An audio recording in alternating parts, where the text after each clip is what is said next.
जो लोग अभी अभी अपने घर में किटन लाए हैं या किटन लाने का सोच रहे हैं तो उनको आगे चलकर एक मसला बहुत ज़्यादा फेस करना पड़ता है। और काफ़ी सारे लोग तो ये मसला फेस भी कर रहे हैं, जो आके कमेंट सेक्शन में मुझसे बहुत ज़्यादा बोलते हैं कि हम अपने लिए अब एक किटन लेकर आए हैं और अब किटन को लाने के बाद उसके कुछ दिनों बाद जो है हमारा किटन हमें बहुत ज़्यादा बाइट करता है। इसका क्या रीज़न है और इसके बाइट करने से हमें कोई नुकसान तो नहीं होगा, हमें कोई इन्फेक्शन वगैरह तो नहीं, कोई डिजीज़ वगैरह तो नहीं हो जाएगी, और इसके बाइट करने को हम किस तरीके से रोक सकते हैं। इस तरह से हम अपने किटन को बाइट करने से रोक सकते हैं या इसको कम करवा सकते हैं। तो आप लोगों के यही सारे सवाल हैं जिसका जवाब मैं आज की वीडियो में आप लोगों को देने लगी हूँ। वीडियो को शुरू से लेकर एंड तक देखिएगा, कोई भी पार्ट मिस मत करेगा क्योंकि बहुत ज़्यादा इन्फॉर्मेटिव वीडियो होने वाली है आज की।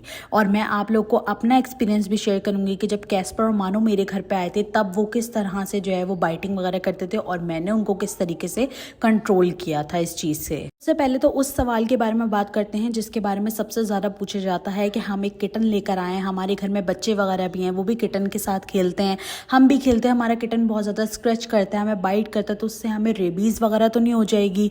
तो एक चीज़ मैं आप लोग को क्लियर कर दूँ कि जो किटन आप लेकर आएँ उसका ताल्लुक इनडोर है, यानी कि आउटडोर ना वो किसी डॉग वगैरह से मिला है, ना वो किसी स्ट्रे कैट से मिला है, ना उसकी किसी से फाइट हुई है जिससे उसको रेबीज़ लगने का खतरा हो। जो बाहर वाली कैट्स होती हैं उनके अंदर ज़्यादा ये चीज़ पाई जाती है कि उससे अगर वो आपको बाइट कर दे या अगर वो आपको स्क्रैच कर दे तो उससे ख़तरा होता है कि आपको रेबीज़ लग सकती है।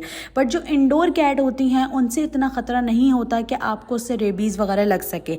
लेकिन अगर आपको कैट से प्रॉब्लम है, यानी कि कैट से आपको स्किन एलर्जी वगैरह होती है, तो हो सकता है कि उसके स्क्रैच करने से या उसके बाइट करने से आपको थोड़ी बहुत एलर्जी हो। अदरवाइज ना आपको कोई प्रॉब्लम होगी ना ही आपके बच्चों को। लेकिन फिर भी आपने अपने किटन को एक बार रेबीज़ की जो वैक्सीनेशन होती है वो लाजमी करवानी है और साथ में वायरल की जो वैक्सीनेशन होती है वो भी करवानी है।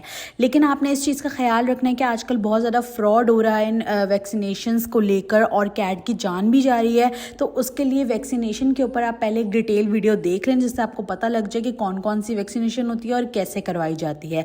तो उसका मैं आई बटन में पिन दे दूँगी या वीडियो के एंड में स्क्रीन बटन पर आपको उसका वीडियो मिल जाएगी, आप लोगों ने लाजमी से देख लेना है। बात करते हैं मेन चीज़ के ऊपर। जो किटन हमें बाइट वगैरह करते हैं, हम उनके साथ खेल रहे हो, कोई चीज़ मूव हो रही हो या हमारा पैर वगैरह हाथ वगैरह मूव हो रहे हो तो किटन आता है अचानक से हमारे पर अटैक कर देता है, हमें बाइट करता है या हमें स्क्रैच कर लेता है। तो वो क्यों ऐसे करता है और हम इस चीज़ को किस तरह से कंट्रोल कर सकते हैं। कुछ लोग कहते हैं कि ये कोई बीमारी है या कोई ऐसी चीज़ है जिसकी वजह से किटन इस तरीके की हरकतें कर रहा है, तो ऐसा कुछ भी नहीं है। आप लोग को थोड़ा सा बर्दाश्त करना पड़ेगा। अब जैसे कि एक किटन है, आप उसको खाना वगैरह दे रहे हैं, सारी चीज़ें आप उसको प्रोवाइड कर रहे हैं, तो किटन बहुत ज़्यादा एनर्जेटिक होते हैं, बहुत ज़्यादा हाइपर एक्टिव होते हैं। अब एक किटन छोटा होता है तो वो छोटेपन में जो है उसको खेलना भी होता है, कूदना भी होता है, वो अपने पंजों से खेलना भी सीख रहा होता है, भागना दौड़ना भी सीख रहा होता है। इसी तरीके से जब किटन खाना खाते हैं तो जो छोटे किटन्स होते हैं वो ज़्यादातर खाना भी बहुत अच्छा खाता है, सोते भी बहुत अच्छा है और खेलते भी बहुत ज़्यादा अच्छा है। इनके 3 ही काम होते हैं, खाना पीना और सोना। जो इतने छोटे किटन्स होते हैं ना उनको पता नहीं होता कि हम किस चीज़ के साथ खेल रहे होते हैं।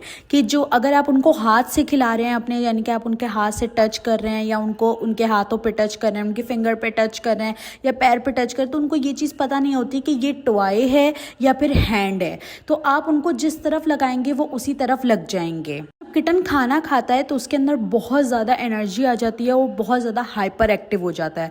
अब उसको उस एनर्जी को रिलीज़ करना होता है। जब उसको रिलीज़ करना होता है तो वो ये सारी चीज़ें, ये सारी हरकतें कर रहा होता है। खा पी कर जो एनर्जी उसने अपने अंदर स्टोर कर ली होती है उसका सीधा सा हल ये है कि आपने उसको खेल ही खेल में निकालनी है। यानी कि आप उसके लिए कोई मूव होने वाला टॉयज़ वगैरह ले सकते हैं। इस तरह का टॉयज़ लें जिसको वो मूव होते हुए देखे तो उसके साथ वो खेले, और जिस वक्त आप उसको खिला रहे हो आप अपने हाथों को उससे बहुत ज़्यादा दूर रखें। आप लोगों ने डेली एक ऐसा टाइम रखना है अपने किटन के लिए जिसमें आप उसको टॉयज़ वगैरह से जो है वो उसको खिलाएंगे।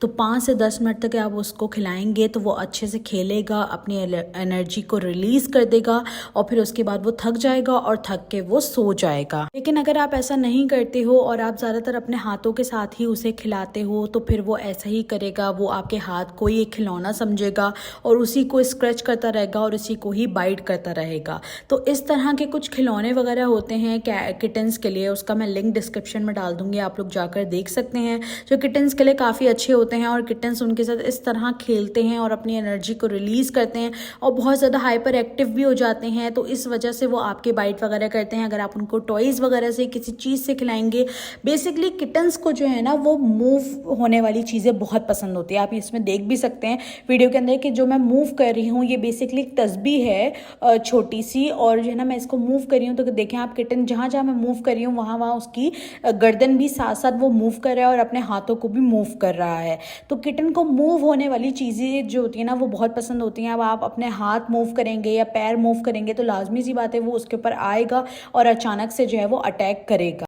और अगर इसी जगह मैं ये टॉयज़ छोड़कर उसको अपने हाथों से खिलाती तो वो मेरे हाथों पे बाइट करना स्टार्ट कर देगा और स्क्रैच करना स्टार्ट कर देगा। आप देख सकते हो जितनी भी मूव होने वाली चीज़ें हैं वो उनकी तरफ अट्रैक्ट हो रहा है और अपने हाथों को बहुत ज़्यादा जो है ना वो हिला रहा है, कभी पैरों पे खड़ा हो रहा है। तो किटन के अंदर ये चीज़ होती है।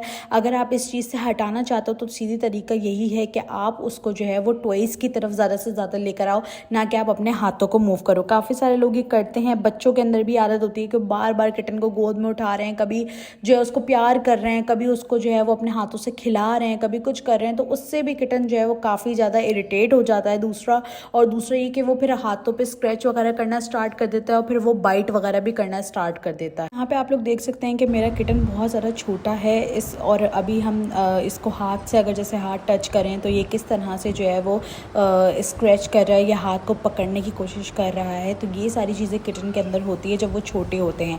अब इस आदत को छुड़वाया कब, देखिए इस आदत को परमानेंटली हम छुड़वा नहीं सकते। हाँ, हम इसको डाइवर्ट कर सकते हैं कोई खिलौने वगैरह देकर। तो आप रबड़ के भी कुछ टॉयज़ वगैरह आते हैं, वो भी अगर आप अपने किटन को देंगे तो वो उनके दांतों के लिए भी काफ़ी अच्छा होता है।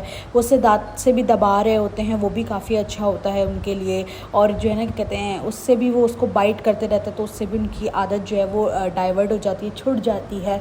और दूसरा ये कि किटन की जो आदत होती है ना ये एक चीज़ छोड़ने की बेसिकली, तो ये जब किटन आपका 4 to 5 या 6 मंथ्स का होगा तो फिर वो आहिस्ता आहिस्ता करके छोड़ देगा। लेकिन अगर आप इस चीज़ को अभी से नहीं करोगे ना तो फिर आपके किटन की आदत अडल्ट होने के बाद भी बनी रहेगी। ऐसे ही वो आपको आके बाइट करता रहेगा अगर आपने हाथों को छोड़ के उसको खिलौनों की तरफ ज़्यादा ना लगाया तो। काफ़ी सारे लोग ये भी कहते हैं कि हमारा किटन जब वो हमें स्क्रैच करता है तो क्या हम अपने इतने छोटे किटन के नाखून काट सकते हैं? तो भाई अगर आपका किटन इतना ज़्यादा छोटा है तो इतने छोटे किटन्स को जो है ना नाखून नहीं काटते हैं।